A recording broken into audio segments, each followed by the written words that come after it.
Hey guys, চলে এসেছি কলকাতার সেকেন্ড ডের ব্লগটা নিয়ে। তো সকাল সকাল উঠে বেরিয়ে পড়েছিলাম একবারেই। তো বেরিয়েই চাটা খেয়ে আমরা উঠে পড়েছিলাম বাসে ডাইরেক্ট দক্ষিণেশ্বর যাওয়ার জন্য।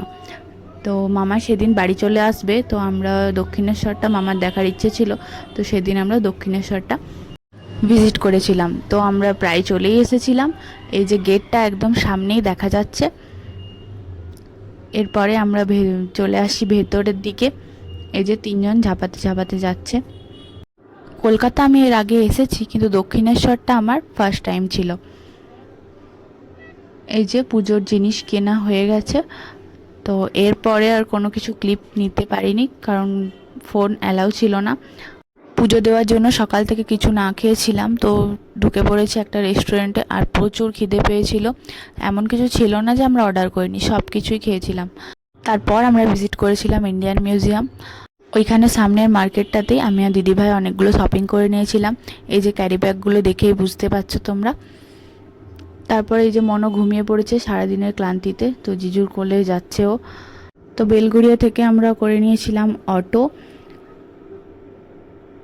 এই যে আমরা অটোতে বসে গেছি। ব্যারাকপুরে আমরা স্টে করেছিলাম, তো সেখানে পৌঁছে গিয়ে আমরা সামনে যে ফাস্ট ফুডের দোকানগুলো ছিল সেখানে গিয়ে ফাস্ট ফুড খেয়েছিলাম। জিজু বললে এখানে খুব ভালো করে। তারপর এই দিদি আমাদেরকে রাতের ডিনারের জন্য নেমন্তন্ন করেছিল, তো চলে গেছিলাম সেখানে। তারপর এই যে ডগিটা দেখতে পাচ্ছ, এই ডগিটা নিয়ে ওরা তিনজন খুব মাতুনি করছিল, আর আমার তো খুবই ভয় লাগছিল। ওর কাণ্ডগুলো আমি ভিডিও করছিলাম। দাদা ধরিলাম, আমি আর পাচ্ছি। দিদিভাই তুমি ধরো, আমার ভয় লাগছে।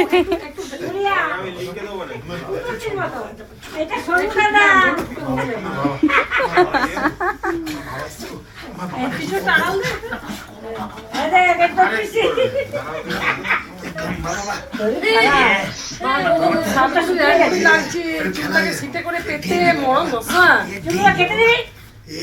ওর থেকে চুলের বেশি দেখ, কত বড় চুল দেখ আমার, দেখ দেখ। ডগিটা যত ঝাঁপাচ্ছে এদের তত ভয়ও লাগছে, তত মাতুনিও লাগছে। তো ওরা খুব এনজয় করছিল।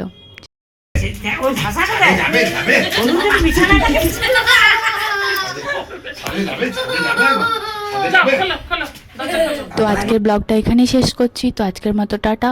আমার ব্লগগুলো ভালো লাগলে প্লিজ ভিডিওটাকে একটা লাইক করে দিও, আর কমেন্ট করতে কিন্তু ভুলবে না।